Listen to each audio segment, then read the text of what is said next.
Hello and welcome into the show, everyone. I am Preston Poole. That is Tyler Adams. This is Unadvised here on the Sports Animal YouTube, Facebook, and our very own X account. Sorry, my headphones are all over the place right now, volume-wise. But yes, this is Unadvised. We are here to talk ball. I'm Preston Poole. That's Tyler Adams. Follow us on X at UnadvisedPod, at Preston Poole 405, at Tyler's Takes.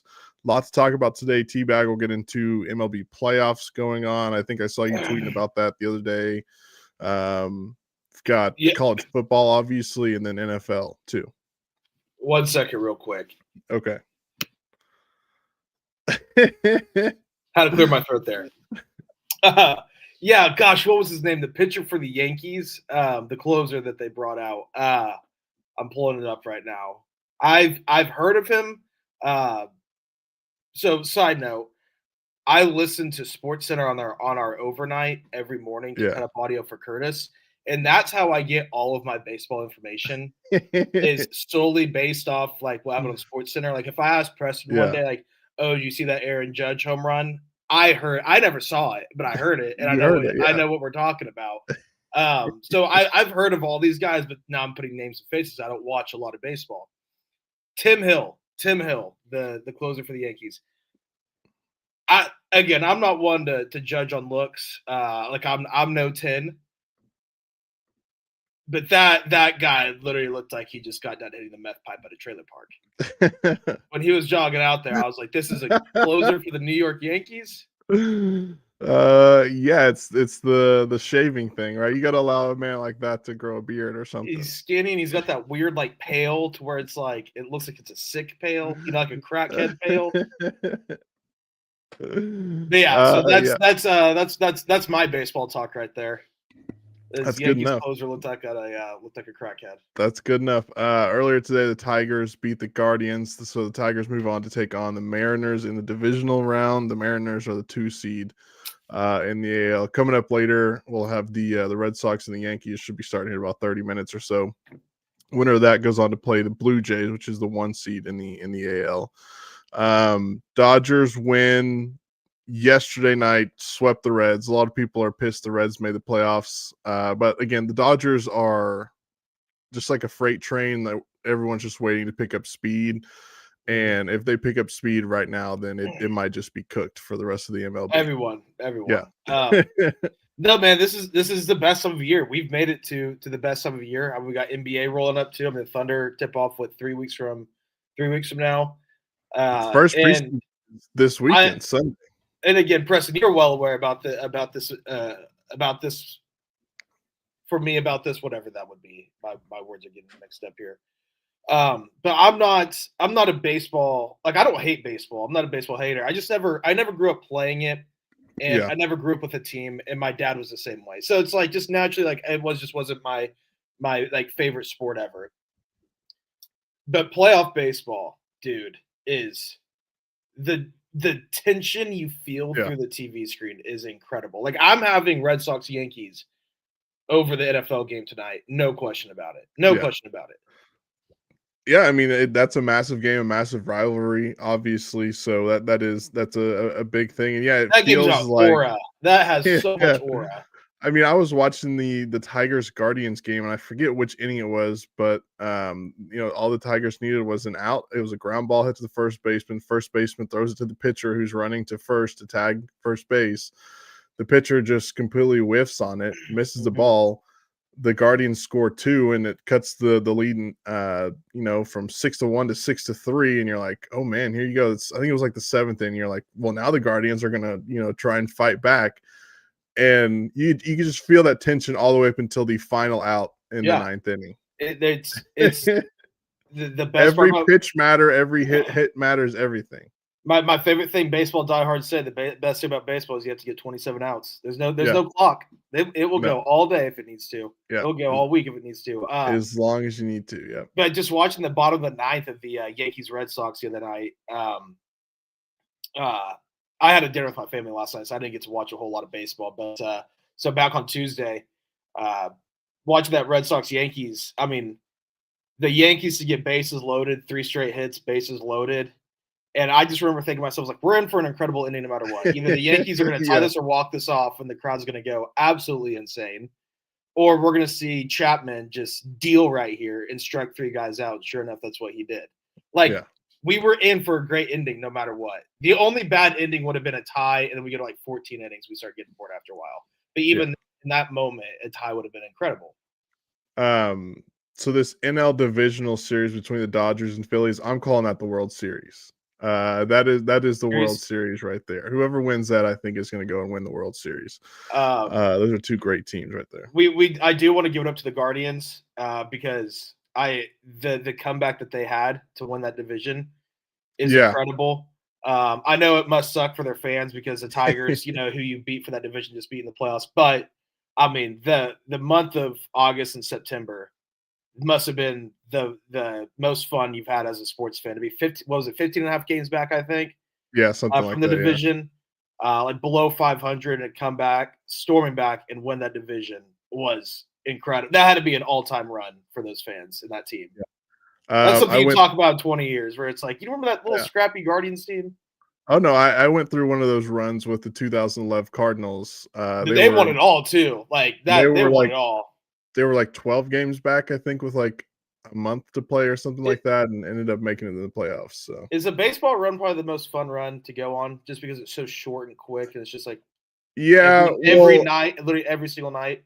And obviously, look, I didn't play at a high level of baseball, but I played in like tournaments where we would travel to different states to play and all that. But there would be some weeks where we would go and we would win, like 2 tournaments in a row, and you feel unstoppable, and you feel like no one can beat you. And then there's the weeks where a little league team could beat you, and you're just down in the dumps and nothing is going right. So baseball, out of all the sports out there, I think, and like they're all like you have to have good mentals to play all these sports. But baseball, if you get in a bad way, then it's tough. Oh, it's outside of golf, it's probably the most mental sport. Yeah. And if you're a pitcher, it's probably right up there with golf too. Oh yeah.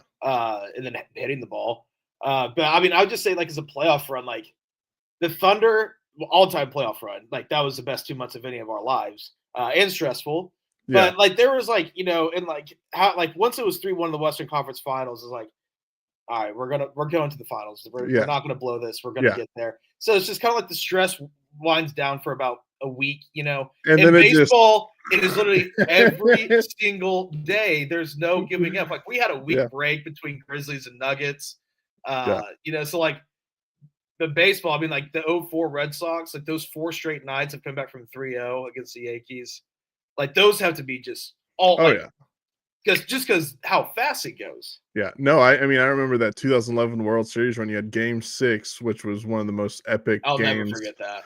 A baseball game of all time. And then the next day you had Game 7, which was, just there was no way that the Texas Rangers could come back after Game 6. No. In my mind is what I thought, and that came true. But yeah, it's definitely a wild ride the whole entire time. I remember watching that game, that Game 6, and I remember I was rooting for the Rangers because my neighbor was a Rangers fan, like my friend that lived right next to me. So like, okay, yeah, I'll go for him.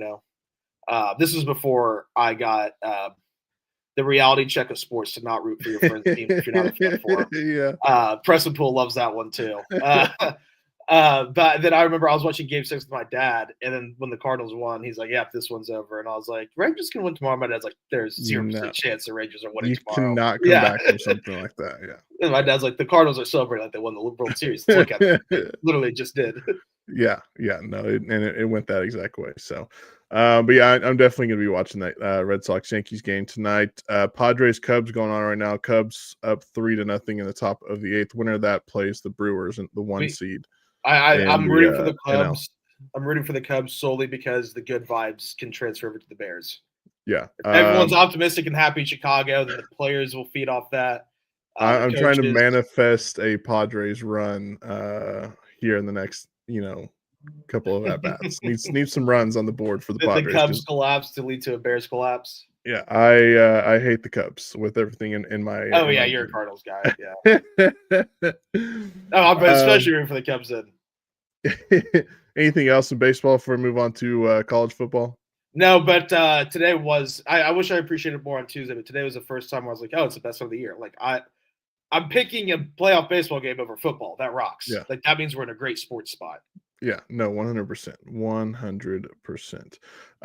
All right. So in college football, sorry, I'm trying to something's messed up with ESPN's website. I can't get all the top 25 games. So that's gonna make me mad. But It's a slate where there's a few good games, but then a lot of gross games as well.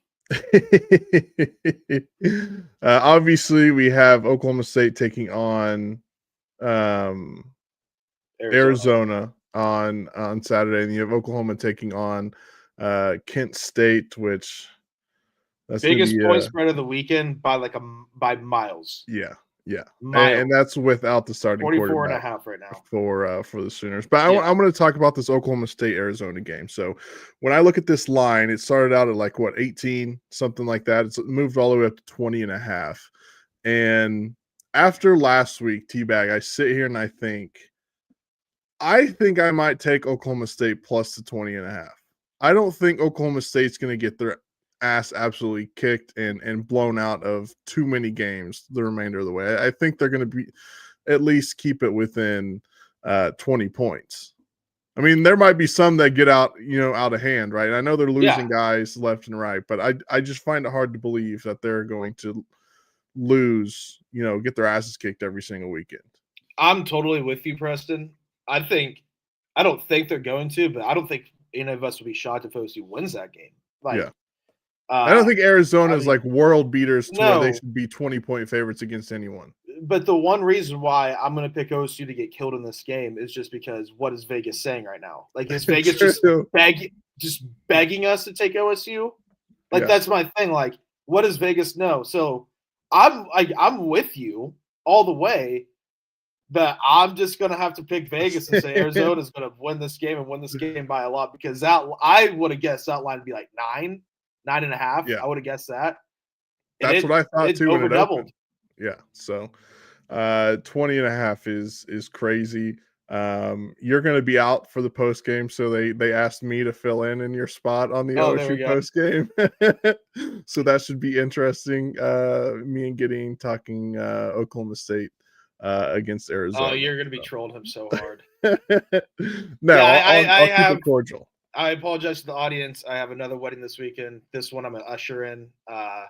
This is what happens when the boss tells you 3 weeks before the football season. I love my boss, and I'm very appreciative of this opportunity, and I'm not complaining. But I did get this job like 2.5 weeks before kickoff, and I was like, hey, man, I have back-to-back weddings that I kind of cannot get out of. One was a cousin, and one is a guy I'm really close with. I'm an usher. So it's out of it. But I apologize. I'll be doing pregame coverage, but the postgame I will be ushering grandpas down the aisle. Maybe just text me a quick something at like halftime that you want me to say, and I'll say that for you. Just read my tweets. Yeah, there we go. I might do that. Other games in the Big 12 this weekend: Iowa State taking on Cincinnati. Cincinnati actually a 1.5-point favorite in that one at home against Iowa State. That's another one where I'm like, what's Vegas saying? Are you bought into Iowa State so far this season?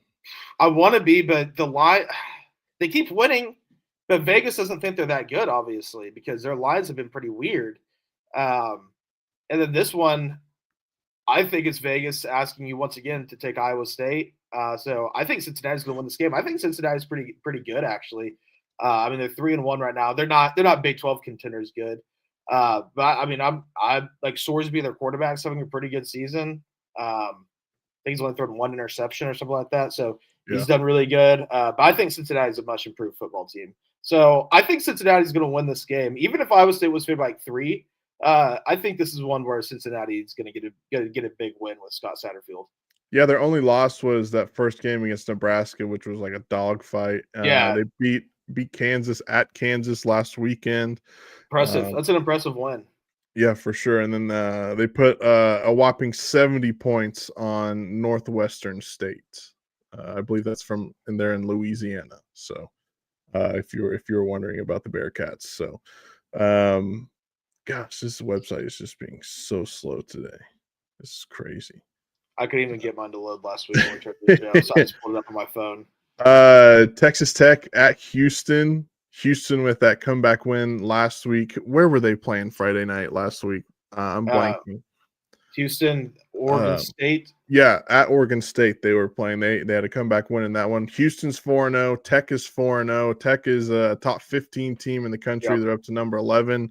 Is that proof, do you think, that money can buy you a good football team? Yes, very much so. The roster, I think, is reported at $28 million. Hell, man. I got a take for you, Preston. You want to hear a take? Yeah, let's hear it. If Texas Tech goes to the playoff this year and hell even wins a game and gets like this quarterfinal or semifinal, depending if they have a bye or not, Cody Campbell, I think, because I would do this if I were him. If I had $4 billion and I'm a super fan like he is, he might just look at this and just go, "We're right there."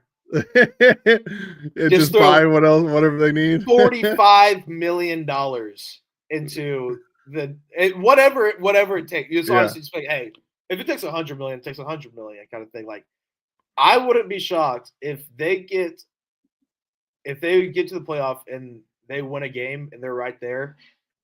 I think there's a chance that like Texas Tech might be in like national championship talks because I think they're really good. I think what they did at Utah is incredible. Utah's offensive line has 2 top 5 draft picks, and it's arguably the best offensive line Kyle Whittingham's had. And Tech's front 7 ate them alive on the road. Like, and defense travels, but then their backup quarterback comes in, falls out. Like, they have a great, great team, and this is a game to where I think they're going to destroy Houston. I think Houston's good. I think Houston's like an 8-win ball club. So I think Houston's pretty good. But I think Texas Tech might go in there this weekend and whip their ass and be like, no, like we're good this year because I do think that they're really good. I think they're a legit top 10 team in the country. I think they're one of the 10 best teams in the country. Yeah. And they're going to cruise to the Big 12 championship game. Have you looked at their schedule? Yeah. They play 2 ranked teams the rest of the way. They're going to – I don't even know what they're going to do to OSU. It's going to be like Oregon-esque. It's going to be like Oregon-esque. By the way, there's a chance that Texas Tech plays no ranked teams the rest of the way because Arizona State's 25 and BYU is 23, and those are the only 2 ranked teams left on Texas Tech's schedule. Do they play TCU this year? Oh, I just clicked off of that. No, they don't. No, that would have been a hell of a game. They do not. At Arizona State, that's gonna be a good game right there because I do think Arizona State's still really good. I still think they're definitely Big 12 contenders. All right, in the Southeastern Conference, of course, Oklahoma takes on Kent State. This is a game that, no matter who's the quarterback, you should go out and win by like 45 points. I could literally play quarterback in this game and you probably win. Like, literally just hand the ball off and have the defense do their thing. Out of the like 130 college football teams, Kent State is probably like 130th, 129th. 129 or 130th. Because is it Toledo or Akron? Maybe. Yeah. Akron. They're also awful. There's 2 MAC teams that are just. It's either Kent State or Akron. One of those 2 is. If they play each other, I'm sure they do. There's only 9 MAC teams or whatever it is. So when Kent State and Akron play each other, that's going to be the sicko game of all sickos games. Basically the toilet bowl, yeah. And if that game's on a Saturday, you better move that thing to Tuesday night. Yeah, that needs to be a standalone Tuesday night. Because it would actually get good ratings, I think, because I think all the sickos would just be like, hell yeah, I'm going to watch it. The 2 worst teams in college football, I'm going to watch.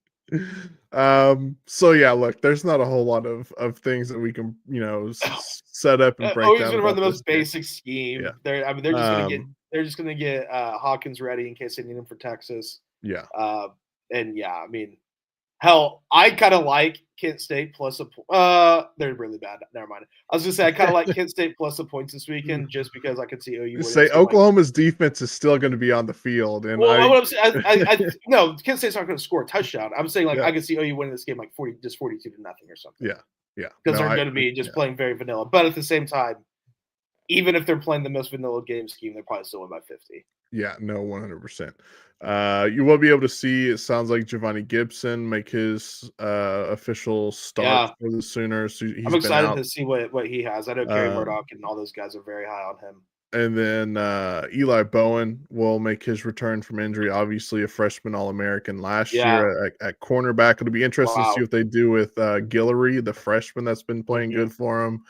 I know he had a couple of spots here and there in that Auburn game, but whenever you're going against like a first-round pick as a true freshman, it can't be easy to do that. So we'll see. But yeah, again, I think Oklahoma will win that one handily, and you can start your car in like the first quarter. You can get out of there by halftime. Yeah.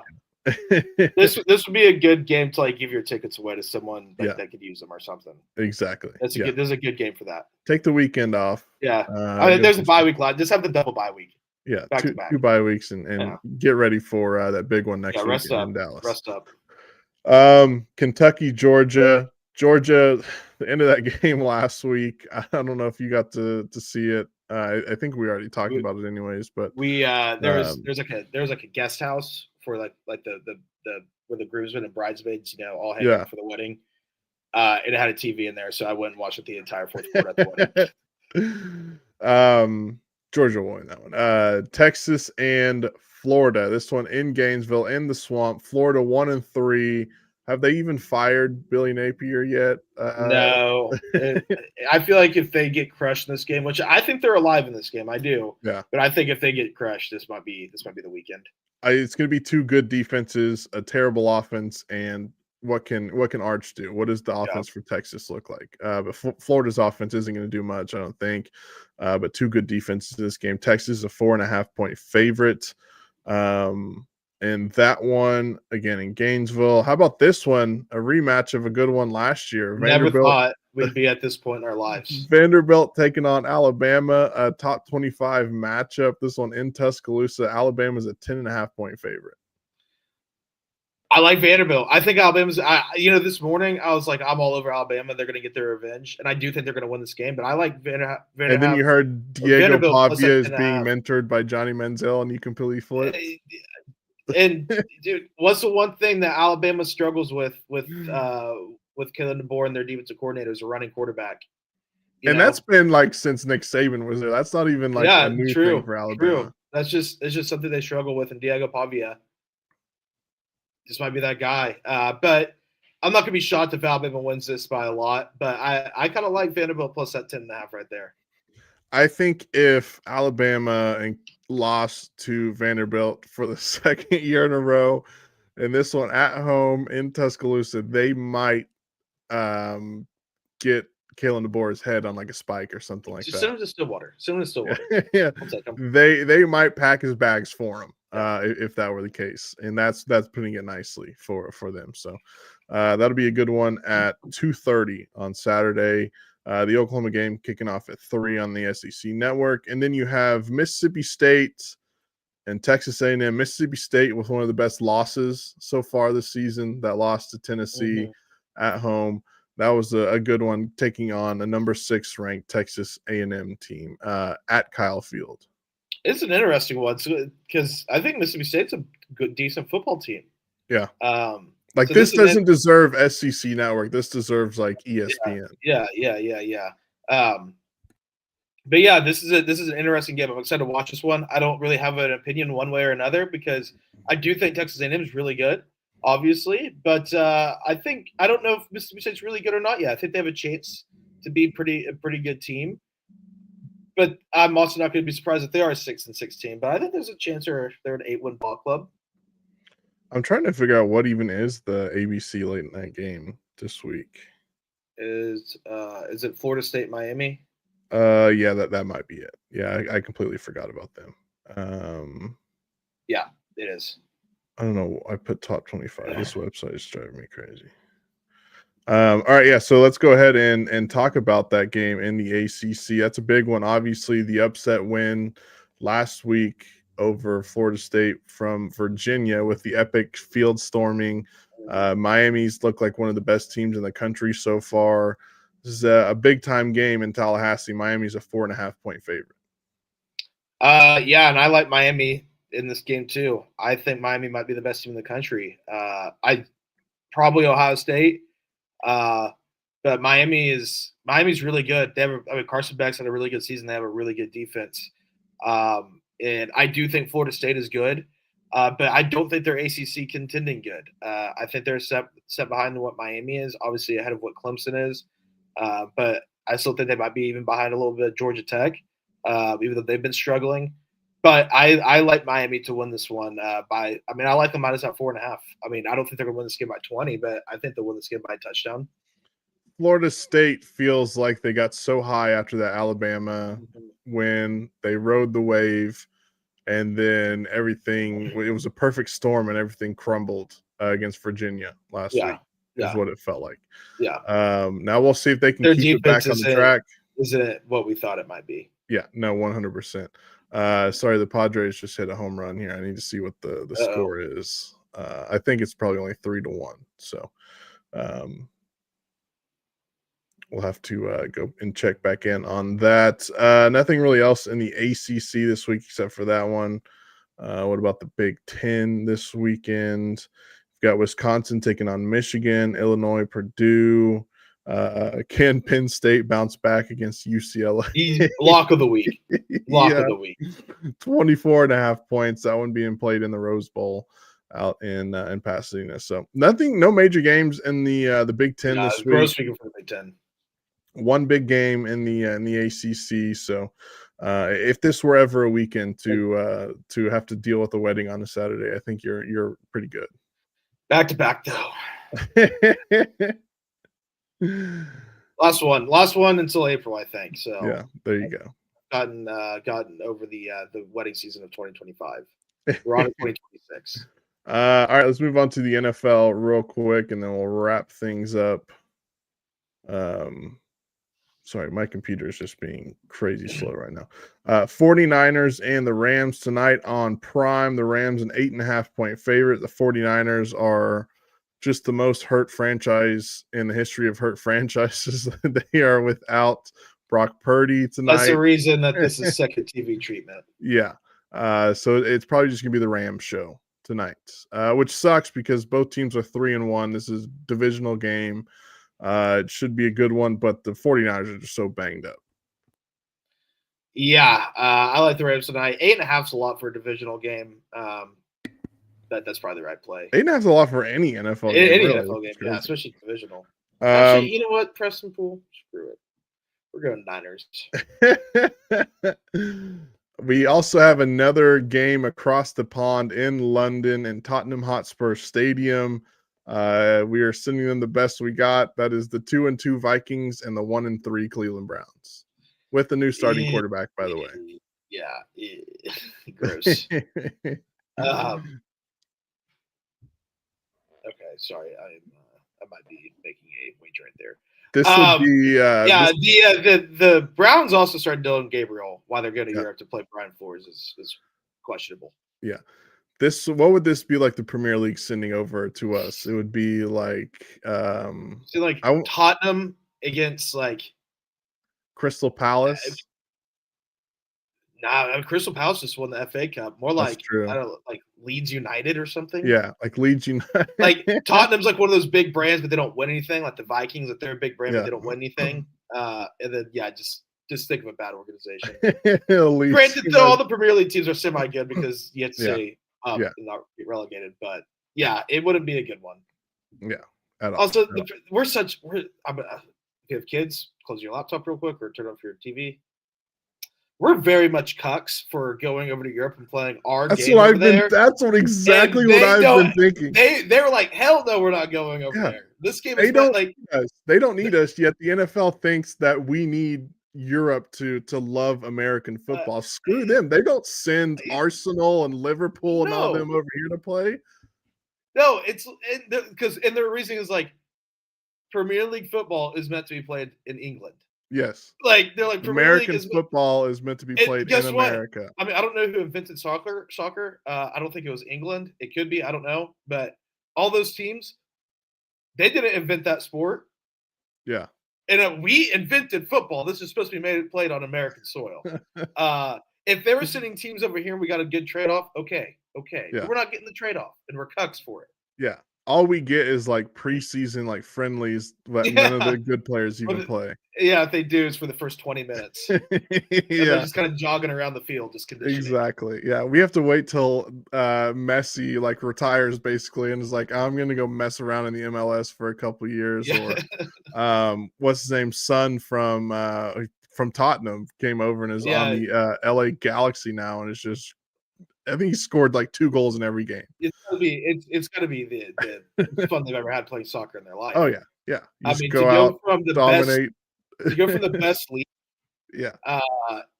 to the 8th best league. Yeah. 15th best league. Hey, that's giving a boss a lot of credit saying that the 8th best league. 15th, 16th, 20th best league. It's gotta be so fun. By the way, did you see, and this is just us talking ball right now, we're not even talking about the NFL anymore. Did you see that the NBA is actually adding like a European league? So like Barcelona is gonna have a club, like PSG. I did not see this. I think Man City, they're starting a basketball league in Europe with all those teams. I mean, I know like Real Madrid obviously has whenever they produce a lot. I think Real Madrid's going to be in there as well. So wow, imagine because that's just going to transfer over to the NBA eventually. Yeah, and just imagine when the Oklahoma City Thunder are playing like Manchester City in basketball.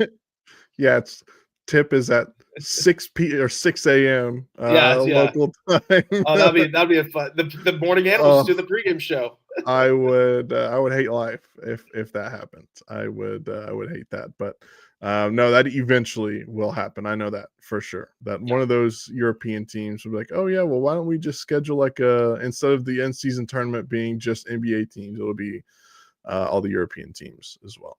All right, back to the NFL. Other games that matter this week. There's not really like any massive games this week. I want to see which of these two teams, the Texans or the Ravens, can get back on track. Both of them are 1-3 right now. They feel like better teams than 1-3 teams. Desperate game for both teams. Yeah, for sure. Let's see what Cam Ward is favored? Like. Yeah, Houston's a 2.5 point favorite. Wow. Yeah. at Baltimore. That is take Houston because Vegas is begging you. Yes. I want to see how Cam Ward responds after calling the Titans ass. I want to see how he comes out and plays. That'll be interesting. Trying to see what else. The Commanders-Chargers will be a good one. Chargers need to bounce back after a bad loss last week. Jaden Daniels back for the Commanders. Yeah, that'll be a good one. And then we just get to watch the Buffalo Bills just completely undress and manhandle the New England Patriots on Sunday. You don't think the Patriots can keep in this one? No. 7.5 point favorites are the Buffalo Bills. Josh Allen's going to have himself a day for sure. I think the Patriots will be able to score a little, but the Bills are going to be able to carve through that Patriots defense like water. I'm very excited for Monday, though, Preston. I know we'll talk about it on Sunday. But Monday night, Jaguars are good. Jaguars are a good ball club. No, 100%. Chiefs 2-2. They dropped that one. They start 2-3 on the season. That's a tough hill to climb back up. But I got to imagine if there was a team that could do it, it would unfortunately be the Kansas City Chiefs. So teams on bye this week: Falcons, Bears, Packers, Steelers. So you get a little bit of a break from the NFL. You're on a 2-game win streak. How about that? And see if you guys can keep it rolling. So. That's why I mean. I know you don't like this precipice. That's why I just need to keep the Cubs to keep rolling. Just keep the good vibes. It is currently top of the ninth. And then the Bulls, once the Bull season starts, come on, Bulls. Just come on. Blackhawks. I think the Bulls are completely fine being like a fringe like playoff team, though, is the issue. Yeah. I also was I was listening to Chicago radio the other day. I listened a little during the season. Usually on Mondays after wins, I'll listen to a little bit of Chicago sports talk radio. And the other day when I was listening, they were just talking about how bad the Blackhawks are going to be this year, which I had no idea. But they're legitimately like the worst team in the NHL. I was like, oh, I thought they're kind of building something. Never mind. And that's what I thought too when they got Bedard. Yeah, and yeah. Apparently not. Is he a bust? Are we on Unadvised calling him a bust? The issue with the NHL is I only watch playoff hockey. So if they aren't in the playoffs, we have no idea what we're talking about. I've never seen him play on. He's a bust. I'm gonna go ahead and say he's a bust. All right, we'll mark that down in the book. We'll mark that. I know, Puck. Write the date and time on that one. All right. Anything else before we put a bow on this thing? No. Ready to go watch some playoff baseball and Mac Jones. Got ninth inning in Chicago going on right now. Padres 2 on, 1 out, down 2. We'll see how that turns out. And then, of course, Yankees and Red Sox coming up here. Well, probably starting right now. So, all right, that's going to do it for us. Until next time, have a great one, everyone. See you.